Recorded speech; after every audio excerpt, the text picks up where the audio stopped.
रूस ने आज सीधे सीधे कीव पर चढ़ाई का वीडियो जारी कर दिया है। बस कुछ ही घंटों की बात है, कीव पर एक बड़ा मिलिट्री ऑपरेशन शुरू होने जा रहा है। व्लादिमीर पुतिन ने भी यूक्रेन के लिए आखिरी चेतावनी जारी कर दी।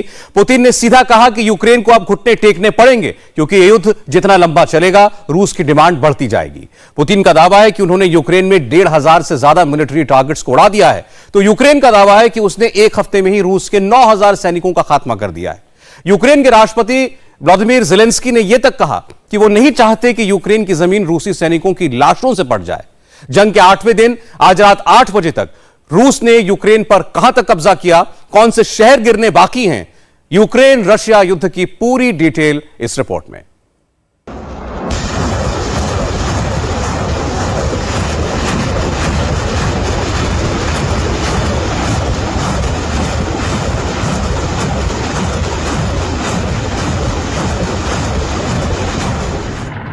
युद्ध कहां तक पहुंच गया, रूस की सेना कहां तक पहुंच गई, यूक्रेन के कितने शहर तबाह हो गए, कितने शहर खाक हो गए, यूक्रेन में रूस की सेना का स्टेटस क्या है, कहां रूस का 100% कंट्रोल हो चुका है। रूस का जवाब यूक्रेन ऐसे दे रहा है। रूस की बढ़ती फौज के खिलाफ यूक्रेन के मल्टी बैरल रॉकेट लॉन्चर आग बरसा रहे हैं। इस हमले ने साफ कर दिया है कि यूक्रेन में भीषण युद्ध और भी तेज होने जा रहा है, क्योंकि यूक्रेन के राष्ट्रपति वोलोदिमीर ज़ेलेंस्की का दावा है कि बाहर देशों से 16,000 लोग यूक्रेन के लिए लड़ने को तैयार हैं। लेकिन उससे पहले रूस ने यूक्रेन के साथ नाटो और अमेरिका को क्या मैसेज दिया है, वो देखिए।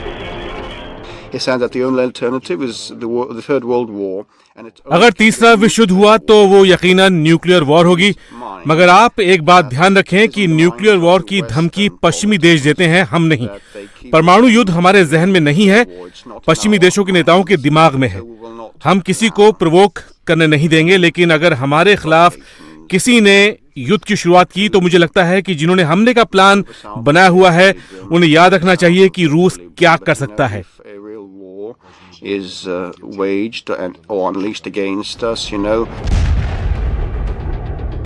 ये युद्ध जमीन पर लड़ा जा रहा है, आसमान में लड़ा जा रहा है और मीडिया में भी लड़ा जा रहा है। रूस की न्यूक्लियर धमकी के जवाब में वोलोदिमीर ज़ेलेंस्की क्या कह चुके हैं, वो देखिए। हम यूक्रेन के लोगों ने एक हफ्ते के अंदर दुश्मन का प्लान फेल कर दिया। रूस ने जो प्लान सालों में बनाया, जो नफरत रूस ने हमारे देश और हमारे लोगों के साथ की है, ऐसे लोग जिनके पास सिर्फ 2 चीजें हैं, आजादी और बड़ा दिल, हमने उन्हें रोक दिया है। हम उन्हें बुरी तरह हरा रहे हैं। हमारे सैनिक, हमारे लड़ाके, यहाँ तक कि हमारे किसानों ने भी रूसी सैनिकों को पकड़ा है। रूसी सैनिकों को नहीं पता कि वो यहाँ क्या करने आए हैं। उनकी तादाद हमसे 10 गुना ज्यादा है, लेकिन लड़ने का हौसला नहीं है। अब वो वापस अपने देश भाग रहे हैं।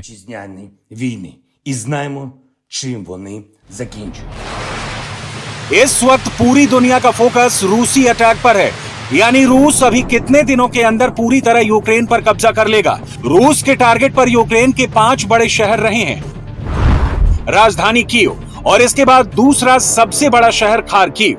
बाकी 3 हैं पोर्ट सिटी, खेरसोन, मारियुपोल और बेर्दियांस्क। इसमें खेरसोन और बेर्दियांस्क पर रूस का कब्जा हो चुका है। कीव और खार्किव पर बमबारी जारी है और मारियुपोल में आमने सामने का मोर्चा खुला हुआ है।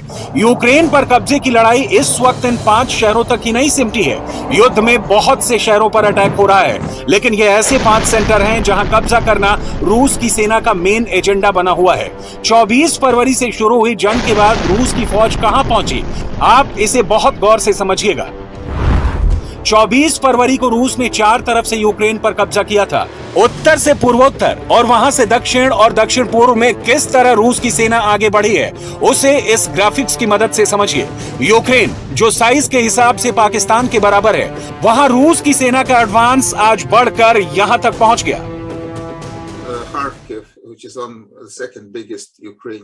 जो खार्किव की तरफ से रूस की चढ़ाई है, जो रूस का सबसे बड़ा शहर है, ये अब काफी धीरे हो गई है और यहाँ यूक्रेन की सेना उन्हें बराबर टक्कर दे रही है। वहीं कीव को देखें तो यहाँ रूस का जो हमला है वो बेतरतीब साबित हुआ है, वो वहाँ फंस गए हैं। कीव के आसपास रूस के लिए बहुत मुश्किल हालात बन गए हैं और ये बहुत गंभीर बात है। लग रहा है यूक्रेन बहुत बड़ी टक्कर देगा और ये रूस के लिए अच्छी बात नहीं होगी। राजधानी कीव के पास से रूसी टैंकों की तस्वीरें आई हैं। रूस की सेना का काफिला कीव से बहुत करीब है। कीव पर हमले हो रहे हैं। खार्किव पर भी लड़ाई जारी है। पूरी जंग तफसील से समझने से पहले यूक्रेन का एक और मैप देखिए। यूक्रेन में चेर्नोबिल, खेरसोन और बेर्दियांस्क पर रूस का कब्जा है। कीव, खार्किव, मारिउपोल, मेलिटोपोल, ओडेसा और लीव में लड़ाई जारी है। लीव पोलैंड से सिर्फ 70 किलोमीटर दूर है। लुहानस्क और डोनेत्स्क पर रूस समर्थित आतंकवादियों का पहले से ही कब्जा है। यूक्रेन में रूस की सेना किन शहरों के दरवाजे पर खड़ी है और किस शहर के सेंटर तक पहुंच चुकी है, उससे पहले देखिए कि रूस के हमलों में यूक्रेन का क्या नुकसान हुआ है। इसके बारे में रूस का दावा देखिए। 3 मार्च तक रूस के हमलों में यूक्रेन की 1,500 से ज्यादा मिलिट्री ठिकानों को तबाह किया गया है। इनमें 62 कमांड कम्युनिकेशन पोस्ट हैं, 40 एयर डिफेंस मिसाइल सिस्टम है, 52 रडार स्टेशन है, 49 विमान जो जमीन पर तबाह किए गए, जबकि 13 विमान आसमान में मारे गए। 600 से ज्यादा टैंक और बख्तरबंद गाड़ी हैं, करीब 300 आर्टिलरी सिस्टम है। यूक्रेन मिलिट्री की 400 से ज्यादा गाड़ियां उड़ा दी गई हैं, जबकि यूक्रेन के 53 ड्रोन को भी रूस ने मार गिराया है। रूस की सेना जो है उसने यूक्रेन को बहुत बड़ा नुकसान पहुंचाया है। यूक्रेन की सेना पर हम लंबी दूरी के बहुत ही सटीक हमला करने वाले हथियारों से अटैक कर रहे हैं। इसमें वहां का टीवी और रेडियो सेंटर भी शामिल है, जिससे यूक्रेन की सेना रूस के खिलाफ साइकोलॉजिकल युद्ध में जुटी हुई थी। इससे पहले रूस बता चुका है कि उसने अब तक करीब 500 सैनिकों को इस जंग में खोया है। 1600 से ज्यादा जख्मी हुए हैं, जबकि यूक्रेन का दावा है कि रूस के हमलों में 2000 से ज्यादा लोगों की जान जा चुकी है। यूक्रेन पर रूस के हमलों की तस्वीर नॉन स्टॉप आ रही है।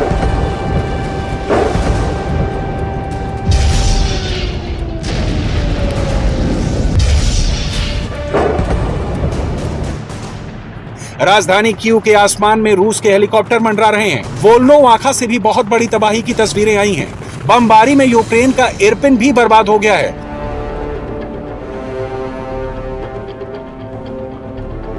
राजधानी कीव में क्या हो रहा है, उसकी कुछ डराने वाली तस्वीरें आई हैं। कैमरा जहां जहां मूव कर रहा है, हर तरफ बस तबाही का मंजर और मलबा ही मलबा दिख रहा है। कीव के बाहर रूसी सेना का 40 किलोमीटर लंबा काफिला बड़े ऑपरेशन की तैयारी कर रहा है। आप इसे मैप पर समझिए कि कीव की तरफ कैसे 4 डायरेक्शन से रूस की फौज बढ़ रही है। उत्तर से भी और पूर्वोत्तर में सुमी की तरफ से भी यही दिशाएं हैं जहां से कीव पर बड़ा हमला प्लान किया गया है। जहां भी रूस की सेना जाएगी उसे तबाह किया जाएगा। उन्हें यहां हम चैन नहीं लेने देंगे। उनको खाना नहीं मिलेगा, उनको एक पल भी ठीक से रहने नहीं देंगे।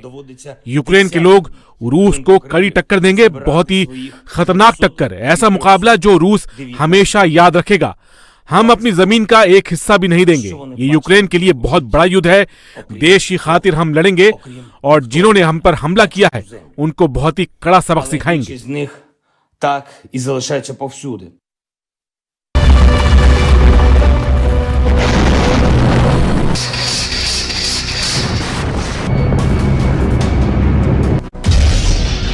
यूक्रेन में कहां और कितनी तबाही हुई है, इसके लिए कीव के करीब यूक्रेन के एक और बड़े शहर खार्किव की रिपोर्ट देखिए।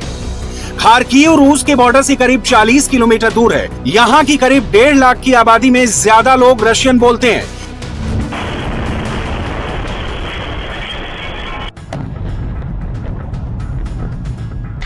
खार्किव से लगातार बमबारी की तस्वीरें आ रही हैं। 2014 में जब पूर्वी यूक्रेन के डॉनबेस इलाके में अलगाववादियों से जंग शुरू हुई थी, तो वहां से हजारों लोग खार्किव में आकर बस गए थे।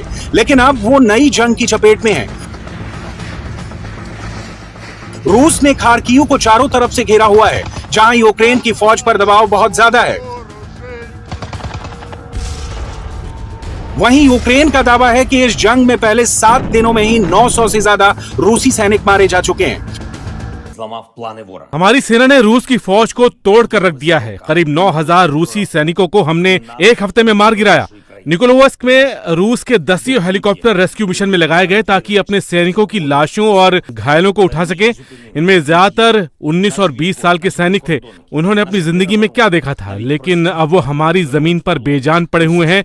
हम नहीं चाहते कि यूक्रेन की जमीन उनके शवों से ढक जाए। रूस की फौज अपने घर लौट जाए।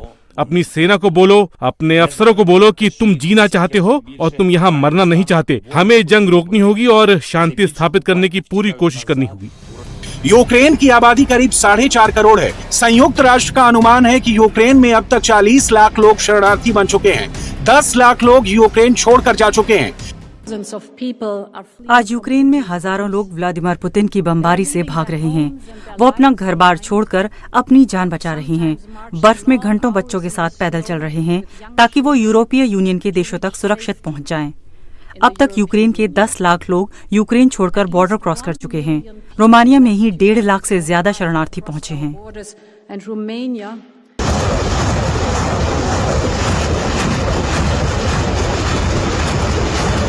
यूक्रेन से जो तस्वीरें आ रही हैं, उससे पता चलता है कि इस युद्ध से यूक्रेन के आम लोग भी कैसे इसकी तबाही झेल रहे हैं। ऐसे लोग जिन्हें सुरक्षा की जरूरत है, जिन्हें मदद चाहिए, जिन्हें आसपास के देशों में आसरा मिलना चाहिए, जबकि यूक्रेन में 1.25 करोड़ लोग ऐसे हैं जिनको मदद की जरूरत है।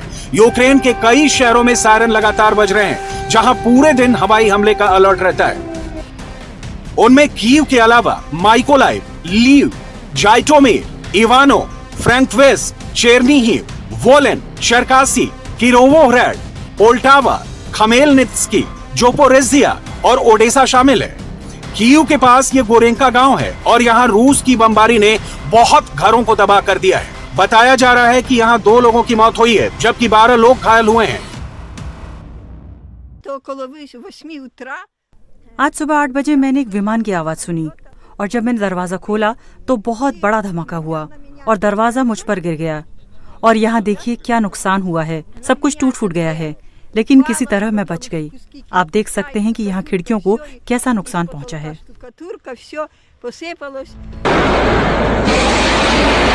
रूस का दावा है कि खेरसॉन शहर पर उसका कब्जा हो चुका है। खेरसॉन ब्लैक सी से लगी एक पोर्ट सिटी है। करीब 3 लाख की आबादी वाले खेरसॉन में इस वक्त रूस की सेना हर जगह मौजूद है, जबकि दूसरी पोर्ट सिटी बेर्दियांस्क पर भी रूसी फौज ने कब्जा किया हुआ है। हालांकि मारियुपोल को लेकर अब भी रूस और यूक्रेन की जंग चल रही है। सुबह सुबह जब से मैंने रूसी फौज के टैंक यहाँ खेरसॉन में देखे, उसके बाद मैंने यूक्रेन के किसी सैनिक को यहाँ नहीं देखा, ना ही कोई पुलिस। इसलिए अब रूस का यहाँ 100% कब्जा हो चुका है। मैंने यहाँ की मेयर की एक पोस्ट देखी जिसमें लिखा था कि वो रूसी फौज से बात कर रहे हैं। इसमें लिखा था कि उन्हें यूक्रेन सरकार से कोई मदद नहीं मिल रही।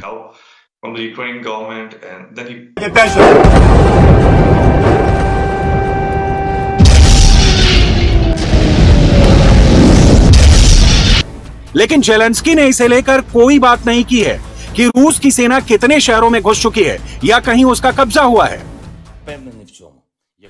मुझे पूरा यकीन है कि अगर वो कहीं घुसे भी हैं तो वो अस्थायी है। हम उन्हें बाहर निकालकर फेंक देंगे, जैसे कि हमारे लोगों ने तब किया जब वो खाने पीने की दुकानों को लूटने गए थे। ये किसी सुपर पावर के सैनिक नहीं हैं, ये बहुत ही कंफ्यूज्ड सैनिक हैं जिन्हें पुतिन ने जंग में इस्तेमाल किया है और अब इन्हें घर वापस भेजना है।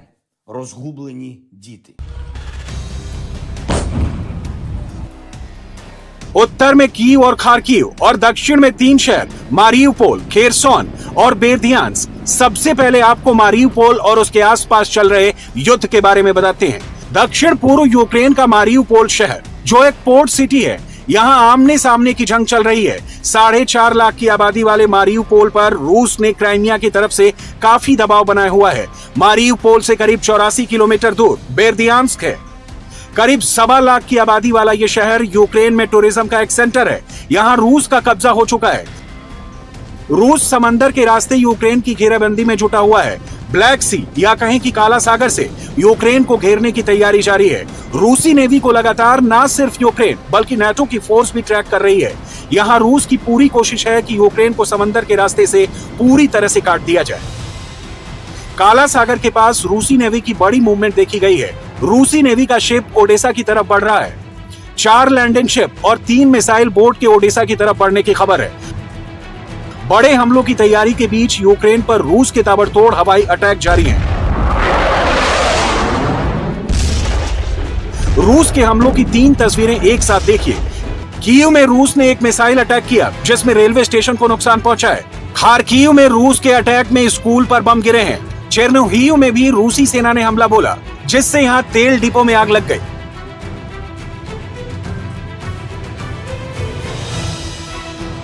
चेर्निहिव में ऑयल डिपो पर हमला करने का मतलब है कि रूस की सेना उन ठिकानों को निशाना बना रही है जो यूक्रेन की सेना की सप्लाई लाइन में शामिल है।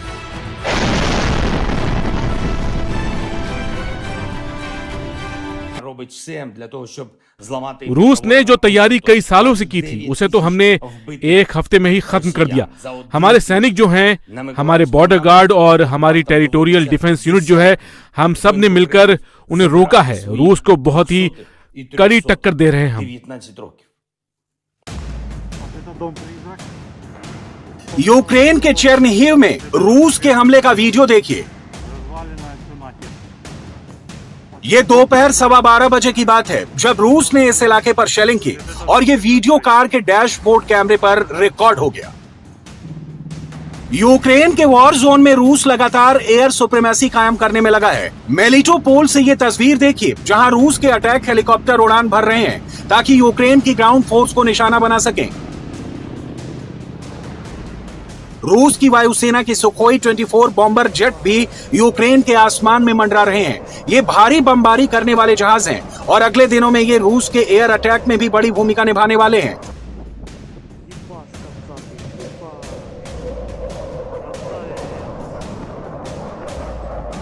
लेकिन रूस का एयर कैंपेन पूरी तरह एक तरफा नहीं है। ये इरपिन का इलाका है जहां यूक्रेन की एयर डिफेंस फोर्स ने रूस का एक सुखोई 30 मार गिराया।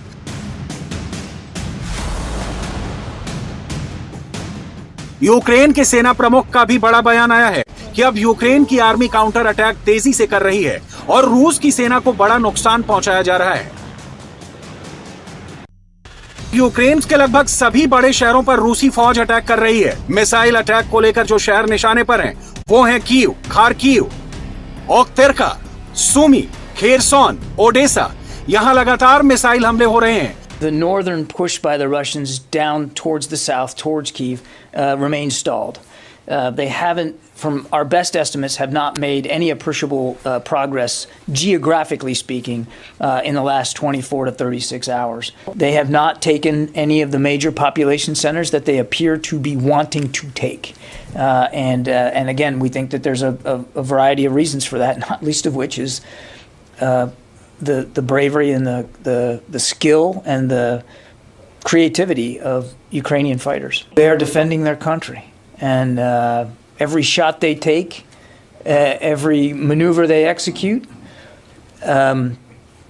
is designed to defend the sovereignty of their country. It's about defense, and they're fighting a very strong defense. Mariupol में जंग जारी है और वहां एक मॉल में जबरदस्त धमाका हुआ है। रूस की शेलिंग और बमबारी में यूक्रेन के इस शहर का बहुत बुरा हाल हो चुका है। मारियुपोल में रूस का एक और हमला देखिए। इन तस्वीरों को देखकर अंदाजा लगाइए कि यूक्रेन में कैसी जंग चल रही है। रूस के लिए कीव सबसे बड़ा टारगेट है जिस पर कब्जा आसान नहीं होगा। ऑपरेशन कई दिनों तक चल सकता है। The operation began too late. That's Putin's personal mistake. The organization and moral readiness to fight of the Ukrainian military were underestimated. They turned out to be not bad at all.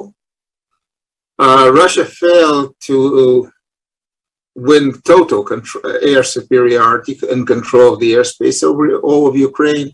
That's also a big minus for them. रूस अब Kyiv में pin point accuracy के साथ attack कर रहा है। ये Kyiv का सबवे स्टेशन है जहां यूक्रेन के एयर डिफेंस सिस्टम ने रूस की एक क्रूज मिसाइल को मार गिराया। वहीं अब यूक्रेन की मदद के लिए नॉर्वे से विमान के जरिए 2000 एंटी टैंक मिसाइल सप्लाई की गई है।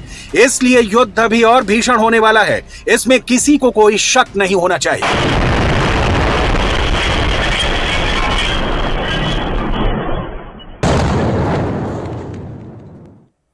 आज रूस और यूक्रेन की जंग का 8वां दिन है। यूक्रेन के अलग अलग शहरों में अब भी बमबारी हो रही है।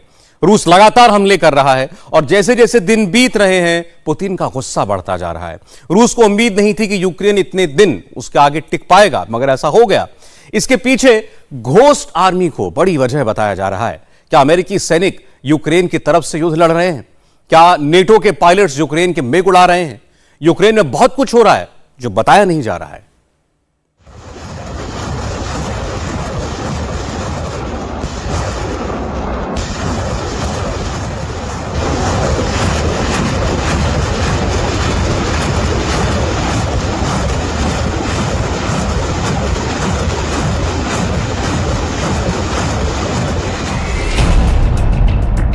रूस क्यों अभी तक कीव पर कब्जा नहीं कर पाया है?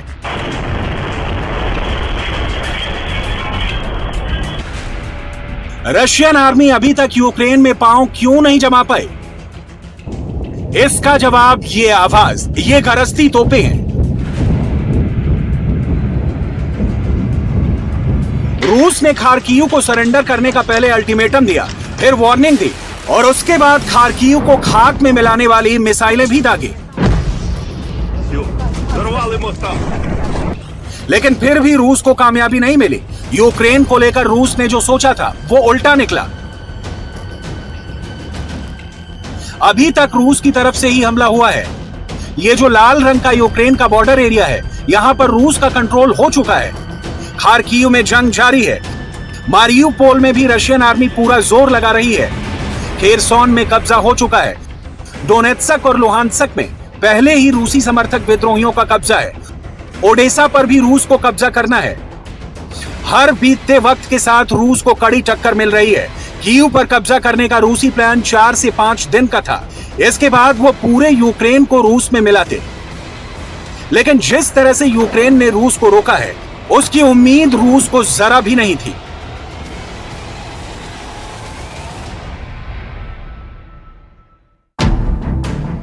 यूक्रेन की चौड़ाई 1263 किलोमीटर है, जबकि लंबाई 557 किलोमीटर है। यानी अगर हर दिन 100 किलोमीटर भी रूसी सेना कब्जा करेगी, तब भी उसको कम से कम 15 दिन लग जाएंगे। इतना वक्त यूक्रेन को दोबारा खड़े होने के लिए काफी होगा और रशियन आर्मी के लिए सबसे बड़ा इम्तिहान साबित होगा।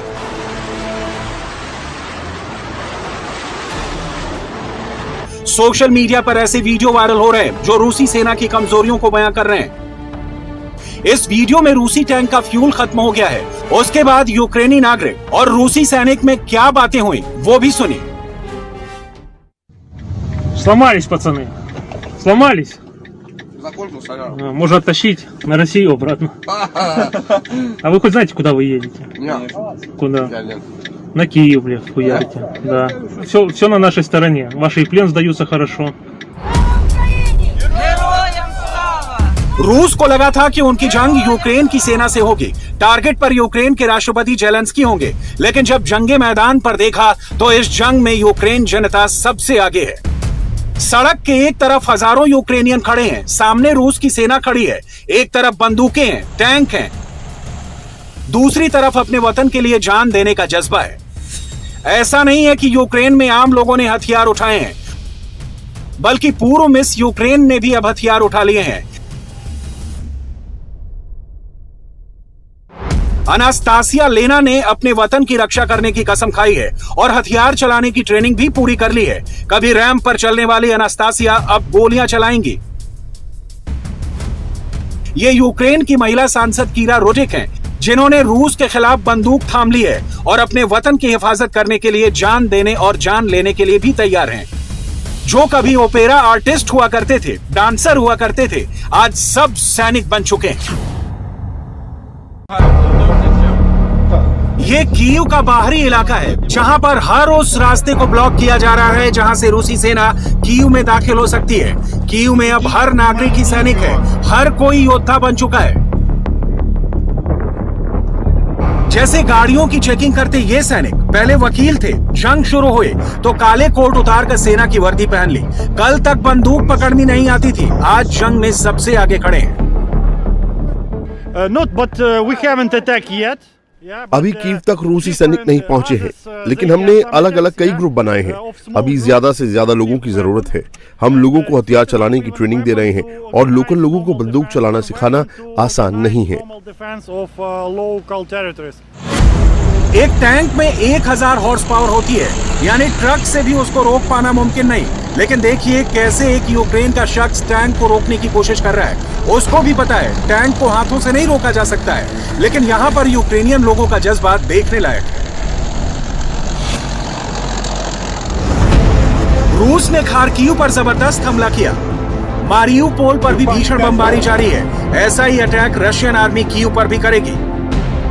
इसलिए कीव में बंकर्स बनाए जा रहे हैं। ऊंची इमारतों में रहना खतरनाक होगा और अब पूरा शहर बंकर्स में जान बचा रहा है। जनता विद्रोह कर सकती है, सड़कों पर आंदोलन कर सकती है, लेकिन जब सेना को ऑर्डर मिलता है तो हर उठती आवाज को गोलियों से दबा दिया जाता है। ऐसे ही यूक्रेन में हो सकता है, लेकिन रूस को पहले यूक्रेन के विध्वंसक हथियारों से मुकाबला करना होगा। रूस की सबसे बड़ी टेंशन यूक्रेन के जंगी ड्रोन है, जो रूस पर कहर बनकर बरस रहे हैं। ये तुर्की का बनाया बेर कतर TB2 ड्रोन है। बेर कतर कितना घातक है, ये यूक्रेन वॉर जोन की इस ओरिजिनल फुटेज से समझिए। रात के अंधेरे में रूसी सेना का कॉन्वॉय जा रहा था। उनको एहसास भी नहीं था कि हजारों फीट ऊपर उनकी मौत मंडरा रही है और अगले चंद सेकंड में सब खत्म। बेर कतर TB2 की खासियत यह है कि यह 24 घंटा आसमान में उड़ सकता है। यह एंटी टैंक मिसाइल से लैस होता है। इसके अलावा लिमिटेड इंपैक्ट वाले बम से भी हमला कर सकता है। यूक्रेन का दावा है कि अब तक 100 रशियन टैंक को तबाह कर चुका है। तुर्की के ये ड्रोन आर्मेनिया और अजरबैजान युद्ध में भी निर्णायक साबित हुए थे। पहली तस्वीर 25 फरवरी की है, दूसरी 3 मार्च की। यूक्रेन मीडिया का दावा है ये रूसी सैनिक है। 25 फरवरी को यूक्रेन पर रॉकेट हमले में शामिल था। उस वक्त इसने ये वीडियो बनाया और अब ये यूक्रेन सेना की गिरफ्त में आ चुका है।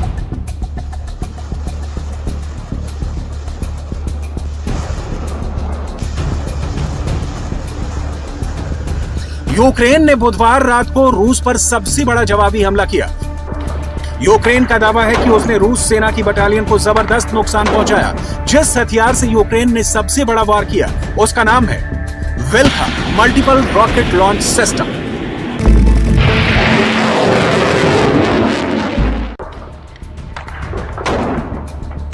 रूस जितनी भी कोशिश कर ले, लेकिन यूक्रेन झुकने को तैयार नहीं है। रूस आखिरी गोली तक हमला करेगा तो यूक्रेन आखिरी गोले तक जंग लड़ेगा, जिसकी तैयारी वो काफी वक्त से कर रहा है।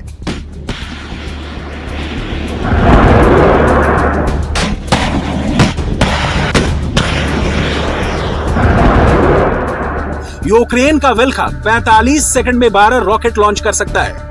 हर 20 सेकंड में अटैक के लिए रेडी हो जाता है। वेल्खा की 2 रेंज होती है, 70 और 120 किलोमीटर। वेल्खा का रॉकेट 200 किलो तक वॉर हेड ले जा सकता है।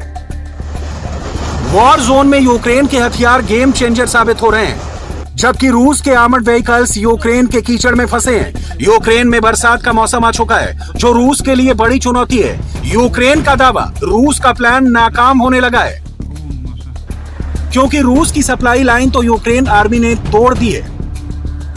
कोई भी जंग एक गोली से जरूर शुरू की जाती है, लेकिन युद्ध को जारी रखने और जीतने के लिए लाखों करोड़ों गोलियों की जरूरत होती है। निर्णायक हथियारों की जरूरत होती है, जिसका बैकअप प्लान, सप्लाई चेन जितनी मजबूत होगी, उसके जीतने के चांसेस उतने ज्यादा होंगे। इस जंग में यूक्रेन के साथ पूरा यूरोप, अमेरिका खड़ा है। यूक्रेन को दुनिया के सबसे घातक हथियार दिए जा रहे हैं, जो इस युद्ध की तकदीर बदल सकते हैं। जर्मनी 1000 एंटी टैंक हथियार, 500 स्टिंगर मिसाइल यूक्रेन को देगा। Britain 2000 NLAW anti tank missile दे चुका है। Norway 2000 M72 anti tank missile दी है। अमेरिका पहले ही 377 ATGM लॉन्चर और 1200 मिसाइल दे चुका है।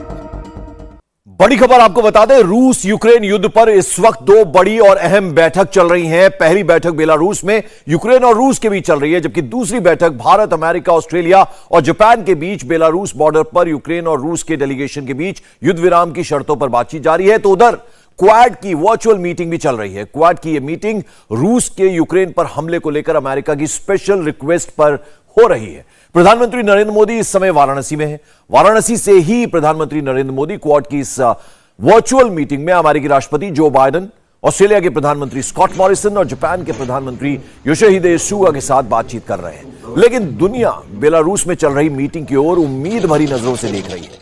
क्या रूस और यूक्रेन के बीच युद्ध को रोकने को लेकर कोई आम सहमति का ऐलान हो सकता है? इस पर पूरी दुनिया की निगाहें इस वक्त लगी हुई हैं। रूस और यूक्रेन के युद्ध में भारत के लिए सबसे बड़ी टेंशन थी वहां फंसे भारतीयों को सुरक्षित निकालना। राहत की बात ऐसे में यह है कि अभी तक 18,000 भारतीय नागरिक यूक्रेन छोड़ चुके हैं। 30 फ्लाइट्स के जरिए अब तक 6,400 भारतीय नागरिकों को यूक्रेन से भारत वापस लाया जा चुका है। अगले 24 घंटे में 18 फ्लाइट्स यूक्रेन से सटे उन देशों में पहुंच रही हैं जहां हजारों भारतीय सेफ हैं और फ्लाइट्स का इंतजार कर रहे हैं। विदेश मंत्रालय का कहना है कि खार्किव में कुछ ही भारतीय बचे हैं और जिनकी संख्या 100 के करीब है। यूक्रेन के सूमी शहर में भी कुछ भारतीय फंसे हुए हैं। ज्यादातर भारतीय पेशुचिन में हैं। भारत ने कल यूक्रेन से भारतीयों को निकालने के लिए बातचीत की थी। भारत के कहने पर यूक्रेन विशेष ट्रेन चला रहा है। पेशुचिन से स्पेशल ट्रेन से लोगों को पोलैंड, हंगरी और रोमानिया बॉर्डर तक लाया जा रहा है।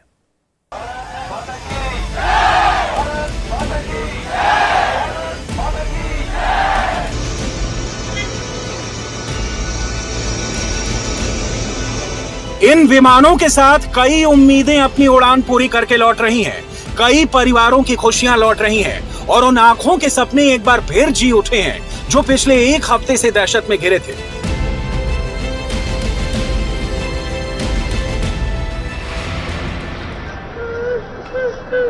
दिल्ली का एयरपोर्ट हो, गाजियाबाद का हिंडन एयरपोर्ट हो या फिर मुंबई का इंटरनेशनल एयरपोर्ट, इन दिनों यहां लगातार उन फ्लाइट्स का इंतजार है जो यूक्रेन में फंसे बच्चों को लेकर लौट रही हैं।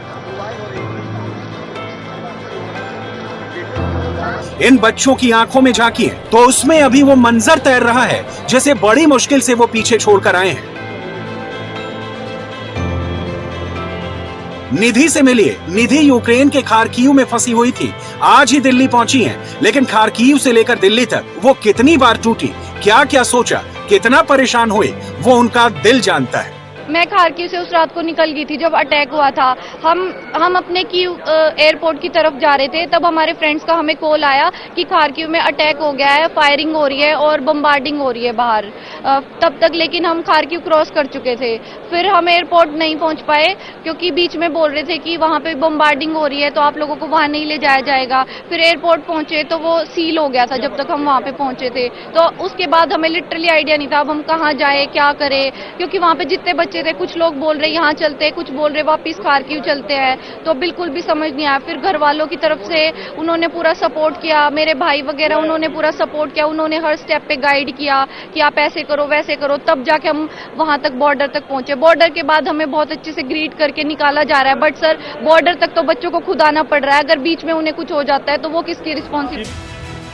यूक्रेन के खार्किव, कीव, खेरसोन, ओडेसा तमाम शहरों में भारतीय बच्चे रहते हैं। ऑपरेशन गंगा चलाया जा रहा है, लेकिन सबसे बड़ी परेशानी बॉर्डर पहुंचने में हो रही है। 3-4 दिन किन परिस्थितियों से आप लोग गुजरे, वहाँ पर क्या कुछ देखने को मिला, क्या सामना करना पड़ा? सर हमें बॉर्डर से 10 किलोमीटर पहले उतार दिया गया बसेस में और हमें वहाँ से पैदल चलना पड़ा, लगेज वगैरह सब लेके। और जैसे ही हम बॉर्डर पे पहुंचे वहाँ पे बहुत लंबी लाइन लगी हुई है, धक्का मुक्की चल रही थी पूरी। और वहाँ पे एक पेट्रोल पंप था, पूरी ठंड था, -6 था टेम्परेचर, और हम वहाँ पे रात को ऐसे ही सोए हैं बिना कंबल ब्लैंकेट के किसी भी। और वहाँ पे कोई वो नहीं थी सुविधा शुरू में, लेकिन जैसे ही इंडियन गवर्नमेंट ने स्टेप लिया उसके बाद हमें सब प्रोवाइड किया गया और उसके बाद हमें अच्छे से निकाला गया। किन परिस्थितियों में आप लोग रहे? सर बहुत बुरी कंडीशन रही है। हमें 10 किलोमीटर तो बाय वॉकिंग हमें डिस्टेंस कवर करना पड़ा था और बॉर्डर पे बहुत बुरा हाल था। बॉर्डर पे हमको पूरा 8 से 10 घंटा खड़ा रहना पड़ा था, तब जाके बहुत ज्यादा दिक्कत से निकले थे हम। रोमानिया बॉर्डर पे सर हमें ग्रिल पकड़ के रखनी पड़ी थी गेट की, क्योंकि जब वापस सोल्जर आ रहे थे, पुलिस वाले आ रहे थे, हमें उठा उठा के फेंक रहे थे। वो हमें क्रॉस नहीं करने दे रहे, पार्शियलिटी बहुत ज्यादा थी वहाँ पर। किस बात पार्शलिटी ये थी, वो अपने यूक्रेन पहले अपने सिटीजन्स को, यूक्रेनियंस को पहले बॉर्डर क्रॉस करवा रहे थे, हमें से मतलब नहीं था उन्हें। तो आपने कितना समय वहाँ पर? सर 12 घंटे। 12 घंटे आप लोग वहीं रहे। आप किस जगह पे थे पहले, कितना आप लोगों को ट्रैवल? सर इवानो फ्रैंकिस से हमारी बस हुई, बस ने हमें 10 किलोमीटर पहले छोड़ दिया था। हम उस बारे में कुछ नहीं कह सकते, बॉर्डर से हम लोगों ने वो चीज नहीं वहाँ से पैदल गए। फरीदाबाद के आदित्य यूक्रेन के नीप्रो में रहते थे। मैप में देखिए, नीप्रो इस जगह पर है और हंगरी यहाँ है। नीप्रो से हंगरी बॉर्डर की दूरी करीब 1500 किलोमीटर है। जब लगातार गोले चल रहे हो, बमबारी हो रही हो, तो तमाम शहर पार करके बॉर्डर तक पहुंचना भी बड़ी चुनौती थी। लेकिन जो भारतीय वहां फंसे हैं, उन्हें इसका सामना करना पड़ रहा है। यूक्रेन के दिनीप्रो सिटी में रहता था, वहाँ से 1500 किलोमीटर मेरा हंगरी बॉर्डर था। वहाँ पहले मैंने 20 घंटे की ट्रेन पकड़ी। ट्रेन में घुसना ही बहुत बड़ी समस्या थी, वहाँ घुसने नहीं दिया, फॉरेनरों को मार के भगाया जा रहा था, पर हम कैसे ही घुस गए और नीचे बैठ के हम आए हैं ट्रेन में। फिर वहाँ से हमने लिविव तक से अपना हंगरी बॉर्डर के लिए बस पकड़ी। वहाँ 25 से 30 जगह आर्मी हमें घेर के खड़ी हो जाती थी और एक बार वो हमारी डॉक्यूमेंटेशन देखने के बाद फिर आगे भेजती थी। सर वहाँ बहुत ही ज़्यादा 25 से 30 और 100-200 लोग आ जाते थे। 25 से 30 बार रोका, 100-200 लोग रोकते थे। फिर हमें कैसे ही बात करके हम आगे निकले। फिर वहाँ सर हंगरी में अच्छा लगा, हंगरी में इंडियन गवर्नमेंट की अच्छी थी, बट वहाँ तक पहुँचे ही बहुत बड़ी बात थी। वहाँ में फूड अच्छा प्रोवाइड किया है हंगरी में।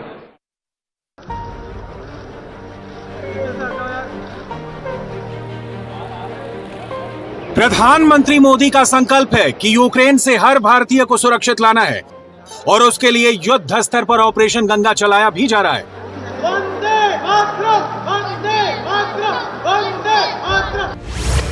भारत सरकार के 24 मंत्री हर पल ऑपरेशन गंगा से जुड़ी हर चीज को मॉनिटर कर रहे हैं। सरकार के 4 बड़े मंत्री यूक्रेन से सटे देशों में कैंप कर रहे हैं। ज्योतिरादित्य सिंधिया, हरदीप सिंह पुरी, किरण रिजिजू और VK Singh Hungary, Romania, Slovakia और पोलैंड में मौजूद हैं।